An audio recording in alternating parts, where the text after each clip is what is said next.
about the communities in Pakistan, minority communities, especially the Christian community, but also, religious minorities in Pakistan. Put it down. No, good. At least someone understand what I am talking about. I live in Wales.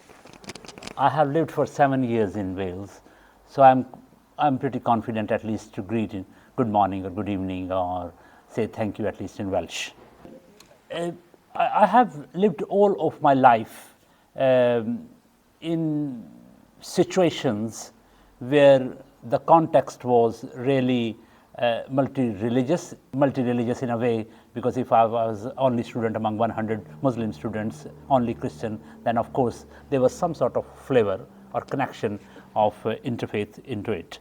I just want to make sure whatever I'm going to say, it's not directly related to interfaith dialogue, but it will have some sort of implications on how interfaith dialogue should happen in Pakistan or wherever Pakistani communities or people who have Pakistani heritage either in Britain or in the West or in other parts of the world. I was born and brought up in a small town near Multan in south of Punjab. We were the only Christian family in the little vicinity where we used to live. There was no good school in our little town. That was the time when all good schools or most good schools belonged to the church. So which means because of the presence of a tiny Christian community in that small town, the church had no interest to open a good school. Then my father sent me to live with my distant relatives, with my uncles, so I could go to a church school. I lost interest in studies at all because I missed my family, hometown, friends from my childhood and all that. Then with a permissive will, unwillingly, my dad brought me back. I destroyed his plans because he wanted me to go to a good school, so I'll be successful. One day, I was playing in the street. Local imam, who was a very good friend of my dad, and he asked my dad, "Oh, your son used to live with your brothers. What happened with him?" And my dad said, "He's unfortunate. I sent him to a very good church school and he's not willing to stay there." "Oh, okay. Why don't you send him to our mosque school?" A madrasa attached with a local mosque, where it is very, very unusual, even with apology, Imam Sahab, a sensible Muslim will send their children to that school. And I was sent as a punishment to make my personal assessment and comparison in my head, difference between a good church school, though 100 or 250 miles away, and then that mosque school or an ordinary school. But the atmosphere, the Imam Sahab, teachers, they were so kind, very loving. I had no idea at all where I am, just because of the love, affection and friendship I received. I got up early in the morning, go to school, I was happy. No homework, no big bag, nothing like that. No all these requirements of uniform and all that things that happen in post schools. So I was very happy. And my dad thought, "Oh, okay, at least he's regular and he's been disciplined and all that." Fortunately, I finished my primary with potential imams without knowing one day I will be a priest. But that time always gave me energy, confidence to engage with people who are different, and especially with Muslims, because I spent prime time of my life, first 5 years in a primary school without knowing what God is going to do with me, how these 5 years God is going to turn into my energy and my power. Now I am linking this with what is happening now in Pakistan, and I am talking about 35 years or 40 years ago, or even more than 40 years ago. I look old now because of my gray hair. So that was the time. Of course, there was some awkward situation, some sort of prejudice from students, but that was not to that level. My parents or I decided I should not be here. My life was not a threat, but of course there was problem wherever you deal with people who may think differently, there can be a problem, there can be some sort of uncomfortable situations. But when I go back to Pakistan, for example, only last month I was there, even my Pakistani friends advise me, not I'm talking about Christian friends, even Muslim friends, be careful. So strange in many ways. Don't talk to people if you don't know them. And especially, you don't need to mention about religion or things like that. And this advice is not only Christian, my Christian friends give me, this advice is given by my Muslim friends even. Especially when you go to any university or college to give a talk, be careful. Even in academia, in the academic world, situation is changed. I remember when I was growing up, Christians, pastors, Christians who were involved with apologetics and all that, they used to have copy of Quran or various Urdu translations and copies of various Islamic books. Now people have a fear to have these copies. If you are not a Christian or not a Muslim, why should you'll have all these books in your library? So this situation has not developed overnight. There is a long journey. Lot of things contributed, local, national and international, into this situation, and that's where we are now. Pakistan is a state having Muslims in majority, according to 1996 census, around 96%. Christians are the big majority, or the biggest minority, sorry. Some people say 2.5 or 3%, but they are present pretty much everywhere in the country, in tiny pockets, not any big concentration anywhere in the country. But these people have not migrated from somewhere else, and these people are not result of a mass immigration either. So when I am in Pakistan, sometimes I think I am not a member of a minority group. In last couple of years, I don't know why it is happening, my own identity is getting changed. I am becoming more Punjabi than I was ever before.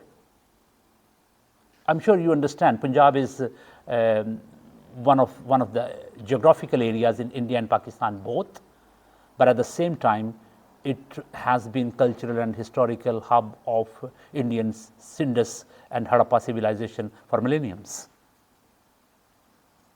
Pakistan came into being in 1947, but Punjab never came into being. It has always been there. And I also sometimes think nationalism is fake and tribalism is real.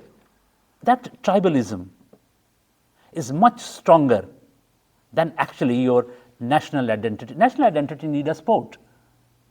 It needs a passport, it needs a national anthem, it needs maybe a flag and some sort of army, some sort of little political slogans and all that.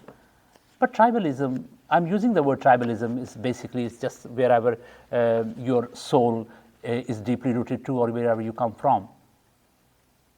So to being a Punjabi, I don't need a passport. I don't need a national anthem. It's in my soul. So I'm building in to this, and then I'll connect it with the challenges and the root cause of these challenges which religious minorities are facing in Pakistan, and also the roots of resilience they have, how still they are able to stand up, not to fight against the majority or to destabilize their own country, but how they can get up early in the morning and get on with their things, and what happened yesterday. They don't forget. You can't forget these things. But again, they have resilience to fight against. Quaid-e-Azam Muhammad Ali Jinnah, the founder of Pakistan, who I'm not going to talk a lot about it, but who was, of course, apparently liberal, open-minded, went to a Christian school, Church Mission Society primary school in Karachi. Then he came to England. He did law and then finally went to Lincoln's. And in his outlook and the way he used to exert his influence, personality and all that, he was very liberal and open-minded person, very much tween into the Western democracy. Then the question was, are we a minority or majority? The British are leaving at some point. What is the future of the Indian subcontinent? It was definitely decided because the political development had reached to that point where Congress was going to be the political party of India, and the system, political system, will be parliamentary democratic system where the majority wins. And what will happen with Muslims of the Indian subcontinent? We will be in minority. To secure the rights of the minority, the movement for freedom of Pakistan, or the movement for the establishment of Pakistan, was introduced. And of course, if you see it as a concept, it's a great concept. Okay, why we need a country for the security of the largest minority of Indian subcontinent? So there was already some sort of sympathy behind for religious minorities. If you, I'm just taking a theme from the Old Testament or from Hebrew Bible for a moment. So Jews were told to celebrate the feast of Passover. That was a reminder to them. When you see refugees, people who are in problem, in captivity, beleaguered, marginalized, persecuted, never forget you were in this situation. It's a great idea. So Christians and other religious minorities thought, A, Mr. Jinnah is liberal, open-minded, of course, believe in democracy. And secondly, the Muslims of Pakistan will respect and take care of other religious minorities, because the country is going to be a fort or some sort of a sanctuary for religious minorities, mainly for Muslims, and of course the implications will be others will also have a good time. But the result after 70 years is different, because at some point two-nation theory, which was a political philosophy behind the demand for a separate country,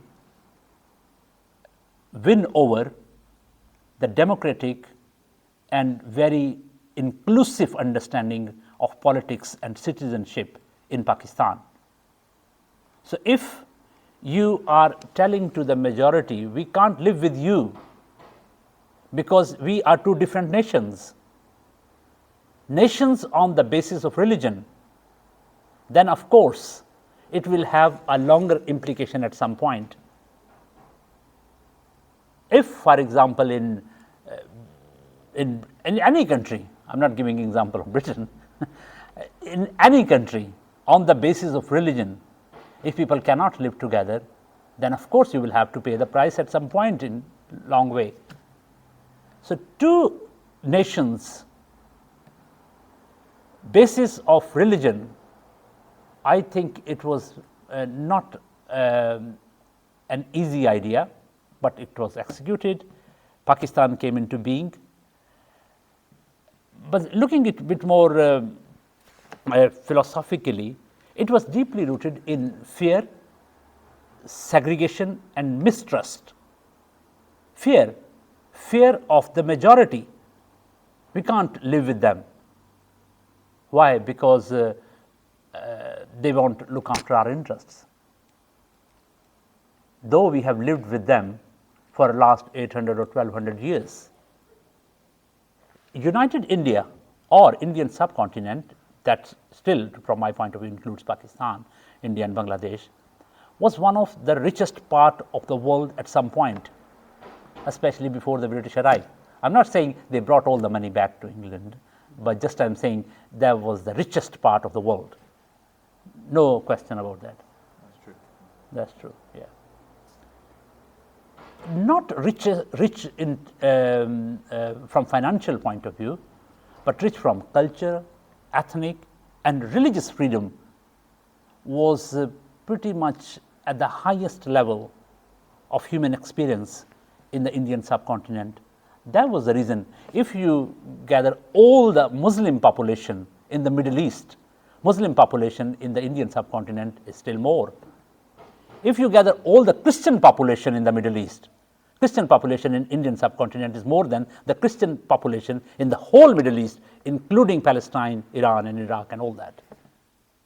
Jewish communities in India has been always fifth or sixth before Christ. Zoroastrian, you name a religion. All these Middle Eastern religions, whenever they had problems in the Middle East, they went to India. India gave birth to great religions, dharmic religions. So on one hand, India became a sanctuary. When I'm saying using word India, I'm not talking about the present day Bharat, I'm talking about India in its cultural and historical sense. So India became a sanctuary for Middle Eastern religions and for all sort of philosophies from the West to flourish and to grow. They gave them space. On other hand, the land and the culture was very fertile for spiritualities. That's why Hinduism, Sikh, Buddhism, Jain, you name religions, they all came from, all dharmic religions came from that part of the world. So Pakistan basically has its root in that culture. That's the heritage. I know many people in Pakistan, intellectuals, they are trying hard, they are working hard to resurrect that concept that is very much in the roots of Pakistan, but to some extent under the layers and the layers and the layers of objective resolution, two-nation theory, and further babies this concept gave. Fear, segregation, and mistrust. It is further connected. We are minority, and they will be majority. They won't be able to, or they won't definitely look after our interests. Then we cannot live together, and there was some sort of lack of confidence in democracy. When Pakistan came into being, Christians were happy. Of course, Punjab was the only part in the present day Pakistan which was divided. Rest of the country was not divided, only Punjab. When we say Pakistan was divided from India, it was only Punjab. And there were members of Punjab Assembly who voted in favor of Pakistan at the Boundary Commission, and quite a big chunk of land was included to Pakistan or the borders of Lahore and Kasur just because of the favor and grace they gave with their convictions that Mr. Jinnah and his allies, they will look after our interests and they will look after us well, because these were the promises made to them. But also, no one needed to make these promises because the situation looked like it is going to happen, but it couldn't continue. So if you are demanding a land for a religious community, that may be a different concept. But if you are demanding a land where you will exercise our religion, then of course it will be less, there will be less space for those who may think differently. And then within our religion, either it's Christian or it's Muslim or it's a Hindu, you can further narrow down a religious thought process. So from Islam, which sort of Islam, Sunni, what sort of Sunni, so then you are going down. I mean, in the West, you have experienced, we all have experienced these sort of things. I know blasphemy laws, they were, of course, they were created here before they were exported to in different parts of the British Empire, especially India. Yeah. For whom these blasphemy laws were created in Britain? But they were not Muslims, they were not Hindus. Why Britain needed blasphemy laws. Maybe Anglicans needed for Catholics, because Anglican needed for Catholics, and they were never used, but they were always there to protect the faith that a country sport and the country needs and the king needs, that the sport of that faith. That sort of monopoly, or that sort of connection. The departure of Bangladesh forced intelligentsia in Pakistan to think about that you need a different sort of approach to keep people together, and that can be the religion. Religion can keep people together, because 96% people are Muslims, and if we use Islam as a philosophy to keep people together, 96% will be fine. But this was a great idea, but just an idea. But when you take it at the marketplace, at the public scale, whether it work or not, that's a different question. Then you need every day some sort of new ideas to inject into people's minds and hearts, so they will use religion as a force to keep the country together. Blasphemy laws, no one asked the parliament that we need blasphemy laws. I was growing up when I was still in year 8 or 7 when blasphemy laws was introduced in Pakistan. I remember there was not huge demonstration in Pakistan. No one was asking we need blasphemy laws, or blasphemy laws especially to protect the Prophet and Quran, the holy book. No one was making any complaints why we don't have these laws. But who was interested? Maybe someone who was more interested in using religion as a force, as a power to keep people together. So it was just the beginning, but every day this is some sort of an old ancient Greek god who demands sacrifice every day. If you want to use me as a force, you need to feed me. It's easy to keep a lion in your home. You have to feed the lion. Lion don't eat fruit. And that happened in Pakistan, and unfortunately India is pretty much going on the same routes now. Christians and other religious minorities, they, because of this situation, their resilience has not gone down. Yes, discrimination is there, marginalization, to some extent persecution. The persecution and marginalization of Christians, there are different reasons behind. Sometimes Christianity is perceived as a Western religion and attached with British, American, European missionaries. And many Christians, Pakistani Christians, we have Western names. Then of course, if you go to Anglican cathedrals, churches, you will see many plates of lieutenant, general, colonel, brigadier who served the British forces in Indian subcontinent. But that's sort of a mixed history, which many Christians don't own, but this is their heritage. I'm not sure, because I have attended few prayers in the mosques in Pakistan, but one time I was there and I was surprised, and I said to the imam, who is a great friend, still we meet whenever I go, I said, "Oh, you never prayed for Pakistan in your prayers?" But I said, Pakistani Christians, whenever we have prayers, we always mention the country, the prime minister and president, though we know they are corrupt, but even then we pray for them. And I challenged him, because I thought wherever religious communities meet, Hindus, Muslims, Christians, they should pray for their country and those people who are in authority.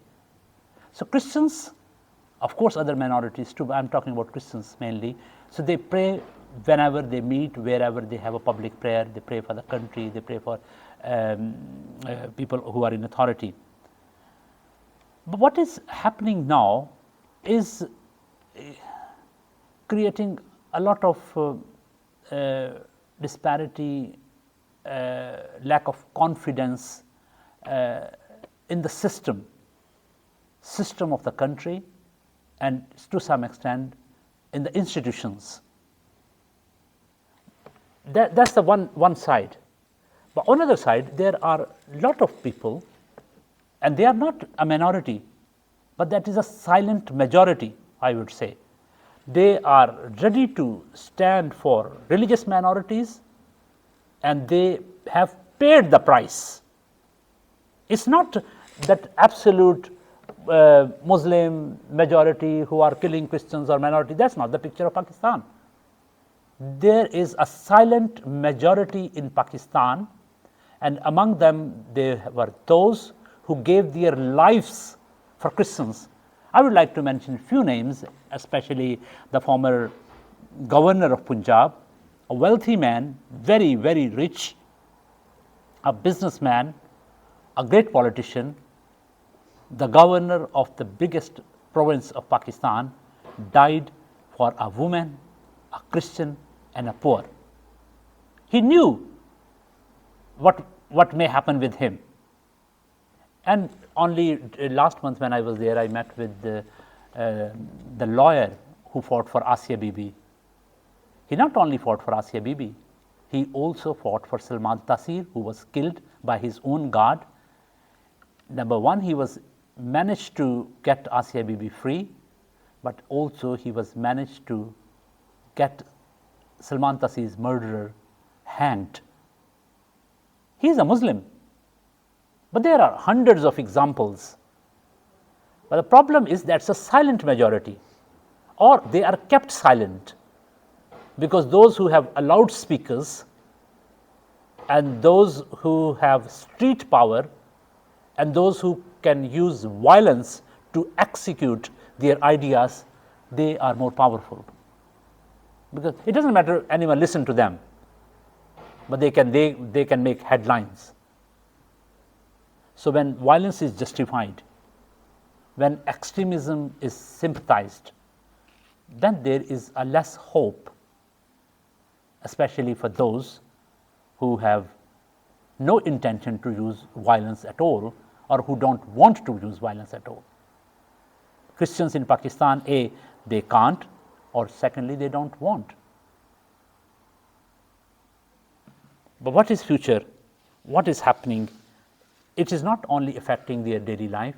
It's of course, when it comes to employment, when it's come to family and personal laws, religious minorities feel they are discriminated at all levels. People who really matter in Pakistan, they will or they can make sure that these sort of things don't happen. The strength of a society is not that how the majority is treated. A stronger society is where minorities feel a bit more stronger than even majority. I mean, these sort of problems we have here too, like Islamophobia is real. Yes, ethnic religious minorities in the West, they do have problems. But are the problems of that level that they decide to leave the country? Abbasi Sahab was just telling me how many MPs from Sikh background are in the parliament? 12. I mean, look at the percentage, but look at the confidence the majority has shown to them. So that was the ideals for which Pakistan was made. Pakistan was not made where Muslims will have exclusive control of the country. Muslims made Pakistan with the help of Christian and other religious minorities, but the ideals were that that will be a country which will become a model for the rest of the world, and especially for the Islamic world. And look at the country which used to give financial support to China, South Korea, Taiwan, where economically, socially, and politically it is. The country which invited Christians in the first century, the country which allowed Jews to live from 6 BC the country which invited Arabs and Turkish and you just name people from all over the world. But the story of Pakistan is not only the story of 72 years. Maybe people of Pakistan need to find their origins by going back in their cultural and ethnic roots. That's why I'm saying, I said at the beginning, I'm thinking more like a Punjabi than a Pakistani. Because I feel much stronger. I can help my country better. I can help my people better. So more rooted, deeply rooted you are in your culture, in your wherever you are, you may be able to do better. So here I will stop and would invite some sort of conversation, questions, queries, or if you disagree or agree or whatever you want to do. Thank you very much for coming. Yes. Yeah. I think what I have tried to gently indicate, yes, community cohesion, interfaith dialogue, they are great ideas, but a country like Pakistan, the problem is people who have really control, institutions, judiciary, army, politicians, they need to sit together and they need to create some sort of roadmap to save the country. Yes, I mean, religious leaders like bishops and imams, they can sit together, they can have nice chat. They are usually very good people. But the problem is they don't have authority. They may have influence, but in countries like Pakistan, influence don't work.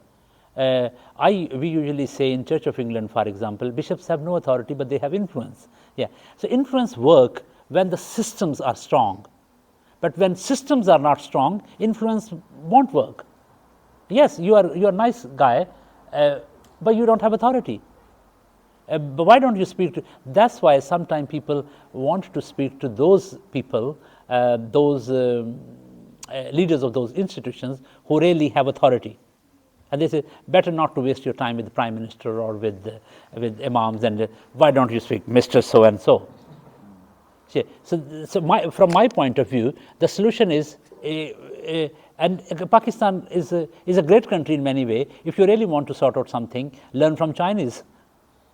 What they do in Pakistan, what they have done in Pakistan in last 20, 30 years. Why they have so much control of economy and all that. Who are the people they speak to? Who are the institutions they engage with?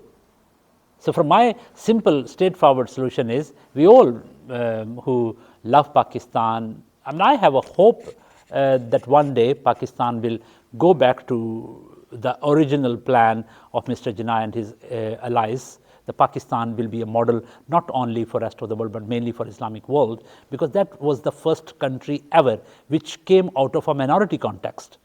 Because this was not a country like other Arab countries, where through and through they were Muslim majority countries. Pakistan came into being to secure the largest religious minority in the Indian subcontinent. So basically, the idea behind could have been the driving force, where today I, as a member of a Pakistani religious minority, proudly would be saying, that's the country. The West and the rest need to follow this. But then again, the solution from me, my point of view is, yes, interfaith dialogue, the community cohesion, parliaments, everything is great, but people who really have authority, more specifically, armed forces are very powerful institution in Pakistan. It is something that has raised my concern over the years as well, because I've been doing interfaith, and we're trying to develop it into this sort of multi-faith now, where we're actually more seriously engaged. But I have so many friends who are clergy of different religions, or pandits, or very senior people within their faith, wonderful people, some of you are here today. But then it doesn't always filter down to the congregations, and we need to find a way to actually for that influence to really work, it also has to reach the people in the congregations and not just the faith leaders. Often the faith leaders, they become friends. Like you said, you're friends with lots of imams in Pakistan, and you get on fine, but then it doesn't necessarily filter down to their congregation what they're saying, even if they say something good at the minbar. Yeah. But the challenge we are facing, the announcement is coming out from mosques to attack Christians.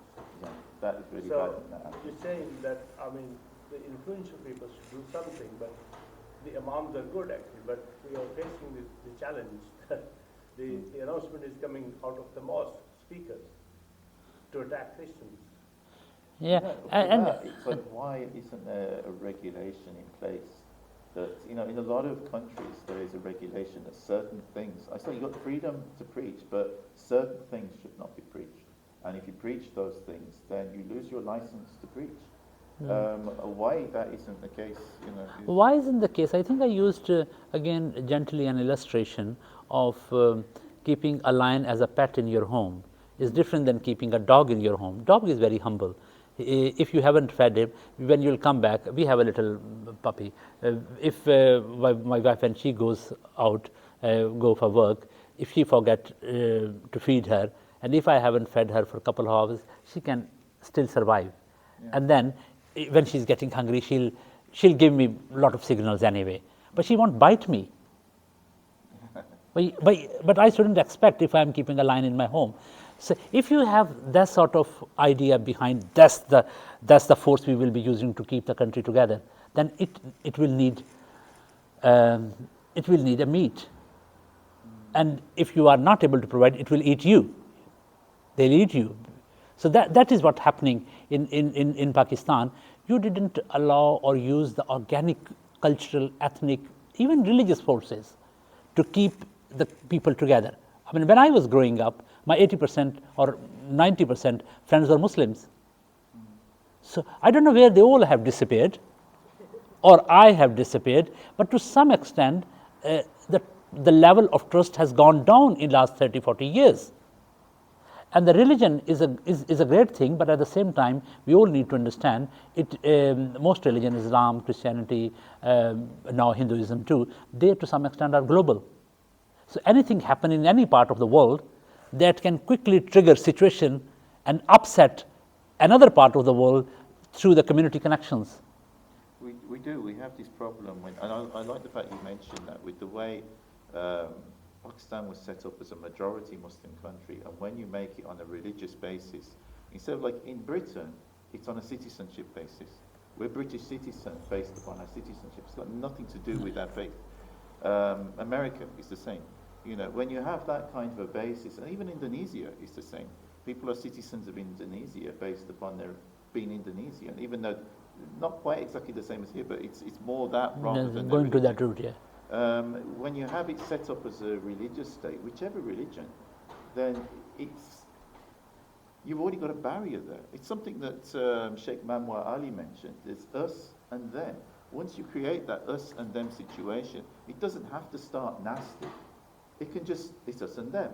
But once you create that us and them, it can start to change. It's us and them, and that comes. Then it becomes difficult to become we, yeah. And then you can end up in a situation like what happened in Bosnia, where it's actually us and them, and they're not even human. It's like, yeah. And that's when you start to get into really dangerous territory. Yeah. Another interesting thing I have noticed, when I was growing up, we used to use word Khuda. Khuda is for a Persian word for God. Yeah. Everyone used the word Khuda, Christian and Muslims. And then those friends who always used Khuda, they changed it with Allah. I mean, it's not good or bad. I'm not saying good or bad. But certain phrases, for example, Khuda Hafiz, which means goodbye. Goodbye is a famous, there are hundreds of Bollywood and Pakistani ghazals and songs and all that. And instead, everywhere, wherever the word Khuda was, they replaced it with Allah. I've seen the same thing here within the diaspora. When I first embraced Islam 24 years ago, Khuda Hafiz, I learned it, and it was quite common. And then the same people start insisting on Allah Hafiz. Yeah, But exactly. Allah is Yeah. Arabic. It's not- Allah is Arabic. yeah. Yeah. And then by using word Allah, people think, or they are told, you become more Muslim, or Islamization of a phrase or language. Yeah. But interestingly, last month when I was in Islamabad, I gave a talk in Islamic University. I mentioned Pakistan national anthem, which doesn't have word Allah. It has used the word God only once, and that is in the last phrase, and that is Khuda. This Yeah. whole Arabization that's become Arabization, Islamicization that came about, you've noticed it with translations of the Quran as well. So there were some translations that actually originally they used the word God instead of Allah, which of course if you translate it into English and you're translating the word God from Arabic into English, you should use the word God. Yeah. You know, because that's way everybody can understand. You're translating it, otherwise it's not translated. You know, and I mean, Allah in Arabic literally just means the God. You know, if you speak to Arabic Christians from, you know, various different countries, they will actually call Jesus Isa ibn Allah. Yeah. I mean, it's blasphemous for me, but, you know, for Christians, it's like they will say Isa ibn Allah, which means Jesus, son of God. Because that's their language. They're Arabic Christians. Arabic Christian, yes. You know, Yes. but when in English, it's like, I mean, it's okay as a Muslim when I'm praying and stuff and to use Allah, but when something's translated, it should be translated as God. And yet some people are like, they got really like almost fanatic about it, that it needed to be translated as Allah. And it's part of this same sort of mindset change that shifted since you were saying when you were a child until now. Although I noticed in recent years it started to shift back. Thankfully, you know, some good translations now. But Yeah, but for example, I know about 10 years ago, Christian human rights activists, they used to say the blasphemy laws need to be repealed. But now, even being there only last month, I was speaking to various human rights activists, and they said, what will happen if the blasphemy laws are repealed? But the level of intolerance, where it has gone now, even now, this mob sort of justice that happened, people don't wait a case to be registered. I'm not talking about the prosecution and going through the justice system and what will happen in the end, whether that person is innocent or guilty. They don't even wait for the case to be registered, and justice is done there and then by the mob. I've seen that. And I was a little bit surprised because of the hopelessness people have found themselves in. So what will happen if blasphemy laws have been removed? Two ways, because it hurts the Pakistani diaspora directly through radicalizing the youth, and it's the result, because I've been working with this on this number of years, it's also often where a lot of the attitudes come from that are picked up by the far right that causes far right demonstrations. You know, they feed off each other. And so it's like, of course, if that reaction comes back, it won't be, you can imagine it's not going to be too long in the future that there's going to be a lot more problems for minorities in the UK. Yeah. As a reaction of something that is, you know, shouldn't be there in the first place. You know? Last year I visited Pakistan and went to Jadawala, where 21 churches were burned. A young girl said in a very simple way, she was saying, I have no fear of Islam because I learned Islamiyat in the school. All of my teachers are Muslims. I know when we open the TV, there is always something about religion and all that. I have no fear of Islam. So she was basically providing a counter narrative to Islamophobia. And if we can tell it to our Muslim brothers and sisters in Britain and West, that will help extremely. She said, I have no fear of Islam, but I have fear of Muslims. I'm not fear of Islam, but because she was saying that she was telling the names of their neighbors who burnt her toys, school bag, home, mother's clothes and all that. She said, I have no fear of religion, I have no fear of Islam. Islam may protect me, but I have fear of Muslims. So I think that's the problem If we can tell to young Christian and Muslims and all that, once you use the name of religion to create violence, because religion has its roots in orthodoxy, it may get all these layers cleared at some point. It will come up as a truth, but where you will stand as community, as people, because people are not fearful of religion, they have fear of you as religious communities. It's people. It's people, yeah. Because, I mean, if you look at both of our religions, they teach us, I mean, I'm not a Muslim if I do not want for my brother what I want for myself. And I'm not a Muslim unless other people are safe from my hands. These are things that the Prophet ﷺ said. You know, in Christianity, you have to love your neighbors. And also, Jesus said, love even your enemies. And so it's like, if we actually follow our religions, there's no reason why we should actually have a problem with each other. This is people politicizing and, you know, abusing it. Even the Prophet Muhammad, peace be upon him, wrote letters to countless different Christian communities in the Middle East and said, you are my allies and my citizens. And he forbade anyone from doing any harm to them. But if anybody came to harm them, he says it's a duty of the Muslims to come and protect you. So these people are really failing in their duty as Muslims because they're not actually following Islam. Those not all Muslims, but those ones that are attacking Christians and attacking churches and stuff.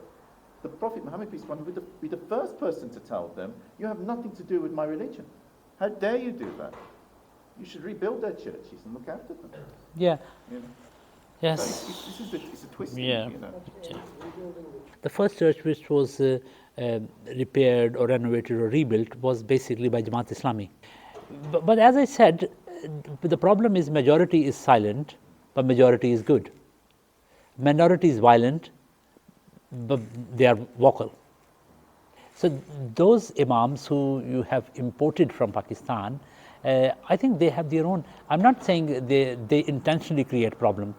They bring some problems, and that problems come with their limited knowledge of British society culture and how communities should grow and all that. They still try to create a mini Pakistan, and that's what has happened in some cities in Britain. Exchange visits always help. And then it may have a positive impact because it's not a hard diplomacy, it's a soft diplomacy. Soft diplomacy means it's a people-to-people connection. People of religious background, Christian and Muslims, especially in the city like Birmingham, they are going back to a country which they love and they pray for. Yes, for that reason, it can help. They can also share their experiences, how Christian and Muslims, they work together in Birmingham. But just to add to what you have said, Christians in Pakistan, like I was saying at the beginning, when I am in Pakistan, I don't count myself. I don't know if I'm walking on the street, let's say for 8 hours in Lahore. Most of the time I feel I am part of the majority, not minority, because I speak the language, eat food. No one will recognize until someone know who I am from the religious point of view. But this is not going to be the case in most white British in Britain. So in Pakistan, Christians, if they are in dialogue with Muslims, that is just inter-religious dialogue, not intercultural, because they have a same cultural background. For that reason, I think if someone like you and Muhammad, you both are going together and you say, look, we have a lot of water to go through under the bridges. We have walked through, we come from different cultural background, different linguistic background, different history. He loves Sadi and I love Shakespeare, but even then we can work together. But you Christian and Muslims, you both are children of the same soil. You speak the same language, you may have different understandings of various things, but you have the same names, you have the same castes, you have the same backgrounds, you live in same villages, you have same ancestry. So these sort of things can be helpful. But the counterproductive side is how these British Muslims and Christians, they have now come to tell us. So that's the. But I don't think the negative side is so. People like Matt, yeah, who have a lot of friends in Pakistan. I know, I regularly check his Facebook. Yeah, so these sort of people can be very good ambassadors. Yeah, the love we have received from Pakistan, the country we love a lot. This is my second home. But these messages are very, very helpful. Where you have to have government people come in and enforce that and make that mandatory. They have to do that. Yeah, and otherwise, they probably won't do it. Otherwise, I mean, you have here, you have police and you have counter-terrorism department. In Pakistan, yes, they have a counter-terrorism department, but they don't have any specific training available for police officers in specific areas where there are potential threats to religious minorities. If that sort of situation happen, how they will tackle. It's not the ordinary police prosecution or the way they will tackle. They need to have some sort of special skills, who to speak to first, to the accuser or to the local imam, or should we cut off the energy power of all the mosques straight away before they turn on their loudspeakers. So anyway, so yes, that training is not only for imams but also for those law enforcement agencies who are going to involved in the situation. But this is what with law enforcement. Those are employees actually. The imams are not employees of anybody. Well, so that's what I'm saying, that imams are more important. Well, what I was going to say is law enforcement agencies is very important, and they understand the sensitivities of what's going on, because in a lot of these cases, it's nothing to do with anybody burning a Quran. It's usually the evidence is planted. It's accusation, yeah. Because usually it's a dispute over land or property or something else. And they happen to be Christian, so these corrupt people say, we can use the blasphemy law. Rather than going through the proper legal route of dealing with it in terms of property, and especially if they actually have no genuine legal claim and they're just trying to steal it. But they'll use the blasphemy law to take them out of the equation. And that has to stop, because that is absolutely disgraceful on every single level. Whether you look at it legally or even if you look at it through any of the ways our faiths teach, you're not allowed to, lust after other people's property and desire it and to steal it. It's haram in both of our religions. Any concern or any pressure that comes from outside world that has some sort of impact, I won't say, even the small gatherings, even two people speaking to each other, that may not be a news, but that's a good news. But good news is not a news. That's the problem. So you need to create some sort of sensation to touch the headlines. But yes, they are aware of, because Christian delegations, whenever any incident happens, time to time they meet with the High Commissioner or people from Christian Muslim Forum and other organizations, they write letters. But if a group of Christian and Muslims in Birmingham, they can, I would rather suggest Birmingham can be a very good place, Manchester, Birmingham, Bradford. If you create a little group within your organization and you feast, or with the Basi Sahib, just a small group of Christian and Muslims, maybe 3-4 times a year you meet, express your concern. Whenever you have a chance, speak to the High Commissioner or Consulate General or someone, and then just to continue. So we are not a pressure group, number one. We have concern for the country. We like Pakistan to be a peaceful country, like a prosperous country, and these are the major concerns. Because we have experienced, a British Muslim can say, because we are happy in this country, where we moved for economical reasons, and now we have people in the parliament, we have freedom of religion, we have freedom of expression. We would like same sort of things for religious minorities in Pakistan. That sort of minority-majority program, exchange program, conversations between Pakistan and India, Pakistan and Britain. The reason I work very closely wherever I get a chance with my Muslim brothers and sisters, either in Pakistan or here, because there's a common phrase, I don't know who said this, but so beautiful. I'm not killed because of the bullets of my enemies. I'm killed because of the silence of my friends. So if one way or other, if we can awaken this silent majority in Pakistan, I think that will be to some extent a great solution. So the silence is a problem. it's not the violence is the only problem. Because when violents become violent, because they are not becoming violent, they are violent. But no one is there to oppose them. People do talk. If someone will speak, either that person will be killed, silenced, or something happen, like it happened with Salman Taseer. So no one wants to become Salman Taseer. To become Salman Taseer, you have to pay the price. Now, before we close, these two sisters who are representing the Dialogue Society, they haven't said anything. We actually need dialogue between violence and peaceful, vocals and silent. That was the dream for Pakistan. Someone from Turkey moved to the UK, and now they both not fully disagree with the way many of us present Islamophobia in the UK, but they said we haven't experienced. But anyway, so that was the idea 70, 80 years ago. People who will move to Pakistan or live in Pakistan, they will say exactly the same things.